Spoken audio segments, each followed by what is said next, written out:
What up? This is the Golden Era. Welcome on in. We are recording this just after the conclusion of the 2034 NBA play-in tournament. Our playoff bracket is set. Minnesota is in as the 7th seed. Portland wins twice to get in as the 8th seed. Seattle now 0-3 in 2 seasons of play-in experience.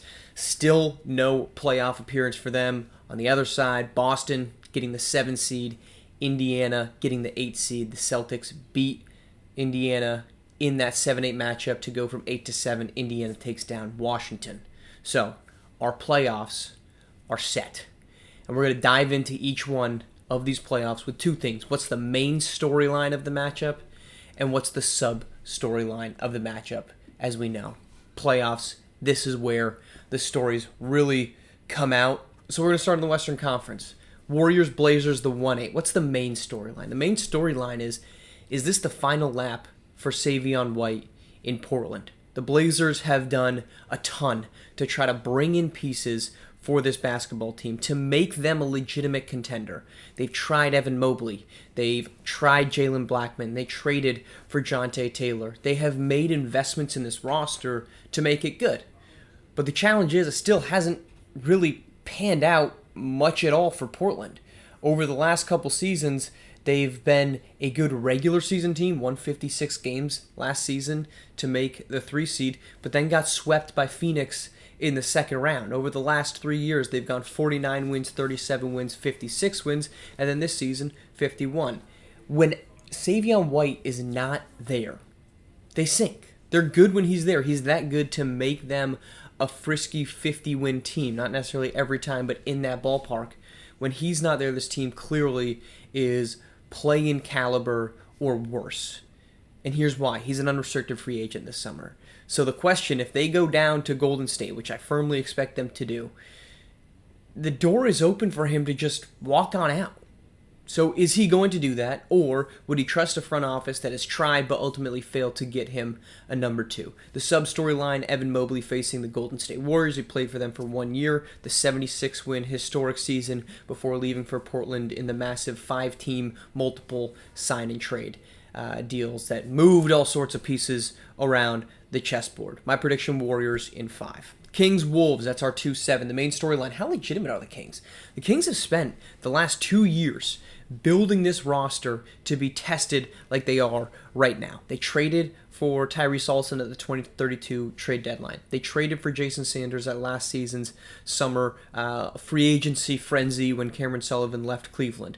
Alston is now an All-NBA point guard. Jason Sanders used to be, now he's kind of a fringe All-NBA forward. He took a step back this season on the scoring side.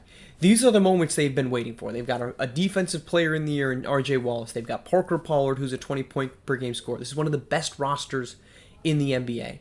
Now the test begins. Will they answer it against a frisky but maybe not necessarily great Minnesota team, or will all that be for naught? And then the sub-storyline to Minnesota. What do they have? Abiz Ojale is their tentpole guy. He's really freaking good. He's an All-NBA center. But behind him, there's a lot of questions. Shamar Poole, Malcolm Knight, Darian Hairston.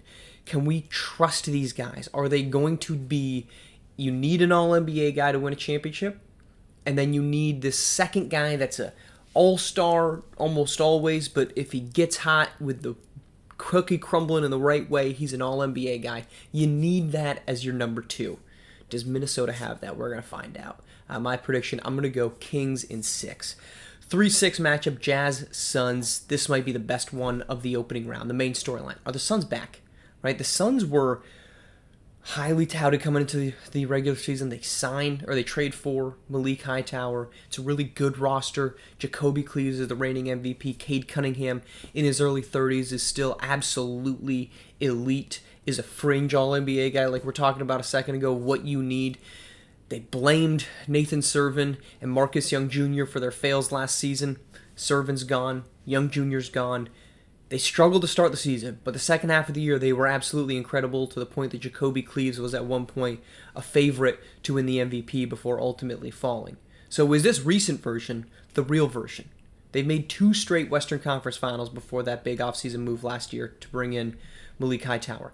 Anything less than a Western Conference Finals appearance is a disappointment, and even that might not be enough if they don't make an NBA Finals. The sub storyline: what's the Jazz's title window? All right, Darius Dixon and Patrick Morris are both in their 5th seasons in the NBA. They're young. They're going to be good for a long time. Dixon, All-NBA. Patrick Morris Sr. is a 20-point per game, really reliable player. But Jacob Kuksik is 32, and his numbers have kind of dwindled. He used to be that all-star, maybe all-NBA guy, not so much anymore. Julius Walker's 31. He took a notable step back offensively from his 23-point per game year last season that got him all-NBA odds, albeit because of a very injured front court class. If they don't make a run, do they have to start thinking about a potential change around Dixon to build with pieces that are better fitting the timeline of Dixon? The Suns pulled it off with having Cade Cunningham be in his 30s, but Cade Cunningham is so much better than both Kuksik and Walker that it works. Does it actually work in Utah? Lakers Thunder. By the way, I'm going to go Suns in 7 in that series. Lakers Thunder.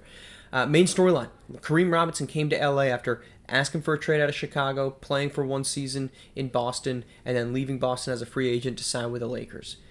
They have dreamed of playoff runs with Robinson, D'Angelo Ion, and Cameron Mercer.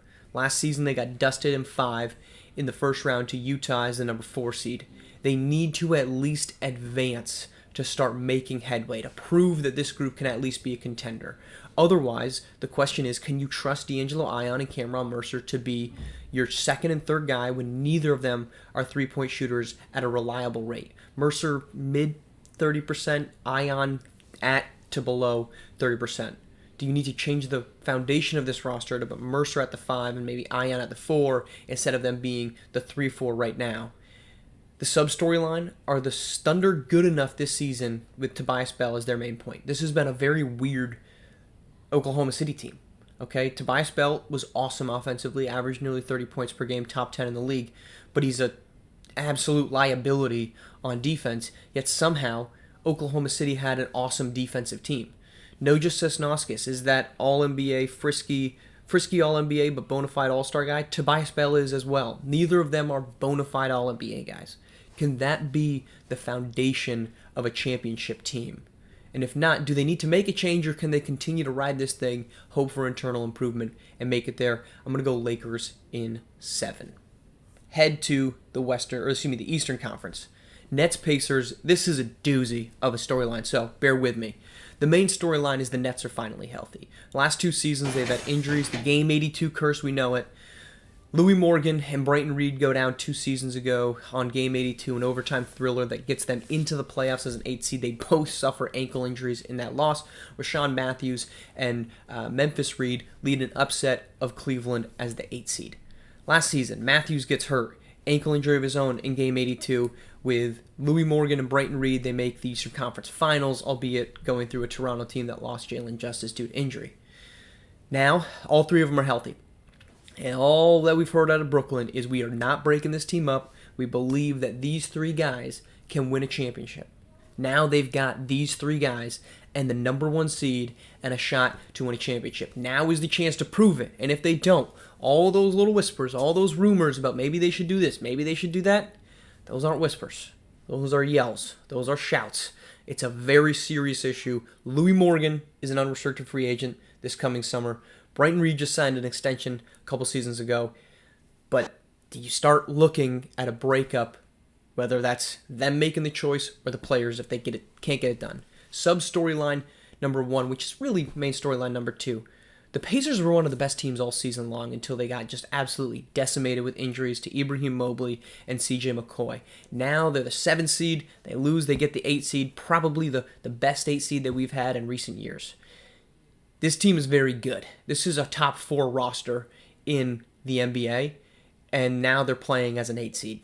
That's dangerous. Sub storyline: Brighton Reed facing the team that drafted him, played for Indiana as the number 1 pick in the Javon Roll draft when Roll went number 3, played for them for 4 years, dipped as a restricted free agent to go to Brooklyn to play with Louis Morgan. And then our other sub-storyline, Eastern Conference 8 seeds have won 3 of the last 4 years in the opening round. That's twice New York and then Brooklyn over the Cavs. Are we going to get 4 and 5? And by the way, league-wide, it is currently 4 and 5 years, as there was an 8 seed that upset 5 seasons ago in the Western Conference. I'm going to go Nets in 7. This is not going to be an easy series. Magic Celtics, main storyline. Do the Magic have enough left in the tank? This is a veteran team. Trey Hunter in his 30s. Louis Morgan in his 30s. Excuse me, I beg your pardon. Jalen Green in his 30s. Jason Tatum, 35. This is not a young basketball team, and they made 2 straight deep playoff runs. Can they keep that title window open? They were very mediocre all season long, but then erupted at the end of the season. Trey Hunter ends up making All-NBA. Jalen Green probably should have made All-NBA. This team is still really good. Is that going to be enough? Or is the window slowly creeping down on this group? The sub-storyline. The Celtics were terrible down the stretch of the regular season. They were really good all season long when Amari Swift was healthy. They got everybody healthy, and they were awful in the last month, dropping them from contending for number 1 all the way down to ending up as the number 8 seed in the league, winning that 7-8 matchup. So what does that mean? Is that foretelling an early departure because they just went ice cold in the months of March and April? I'm going to go Magic in 6. Bucks Raptors, main storyline. The Raptors were whole down the stretch, and they were phenomenal down the stretch. Jalen Justice, the 3 straight 50-point games to end the regular season, absolutely historic. Unfortunately, they're not whole again because the Curse of 82 moved from Brooklyn to Toronto, where Terrence Clarke suffered a knee injury that's probably going to sideline him for the first-round series. Can Justice carry them again? Can he again take them up against a really good Milwaukee squad that's finally in the playoffs with Dwayne Qualls and Luka Doncic and Jules Petrus? Can he do it alone again? Because Ezekiel Morrow hasn't been the All-NBA version of himself from 2 years ago. Shane Ruffin is not the All-Star version he was in Golden State. Terrence Clarke was starting to look like a consistent 20-point-per-game scorer. He's now gone. There's a lot of pressure on Jalen Justice's shoulders in this one, which leads us to our sub-storyline. What happens if they lose? Jalen Justice has 1 year left on his deal after this season. That's kind of the range in which you start looking around and saying, could he start forcing his way out of town? Since they won the 2029 NBA Finals, they made it back to the Eastern Conference Finals in 2030 and got stunningly swept by Jason Sanders and the Cavaliers. Since then, they've won 1 playoff series. They've missed the playoffs on 1 occasion as well. If they again fall apart and again fail to advance after going all in on trades with Terrence Clarke and Shane Ruffin using up all their future draft picks to bring these guys in, is Jalen Justice out the door, either this summer or the next? I'm going to go Bucks in 7. Bulls Heat. The main storyline. Is this the Javon Stokes coming out party? All right, 3rd-year guard. He got the Bulls to the 9 seed last season. Pushed the Raptors, if you will, to 5 games. Now he's first-team All-NBA. He was elite all year long. He was getting MVP votes. This has been, if you look at kind of the scope of the NBA, this has been Javon Roll's NBA, if you will, right? 3 straight NBA Finals MVPs. That comes after we thought it was going to be Jalen Justice's, and then he falls apart. That whole era crumbles before it even starts. We thought the next era of the NBA, after this Javon Roll era, was going to be either Jacoby Cleaves or Amari Swift. What if it's actually Javon Stokes, and this is just chapter 1 of that run? The sub-storyline. How real are the Heat? On paper, they seem like a frisky, if unthreatening, first-round team. Maybe a 6 seed. They end up at 5, a 6, 7, 8 seed. That's got a really good point guard in John Morant. Really nice Desmond Cooper piece. Instead, they've just been actually incredible.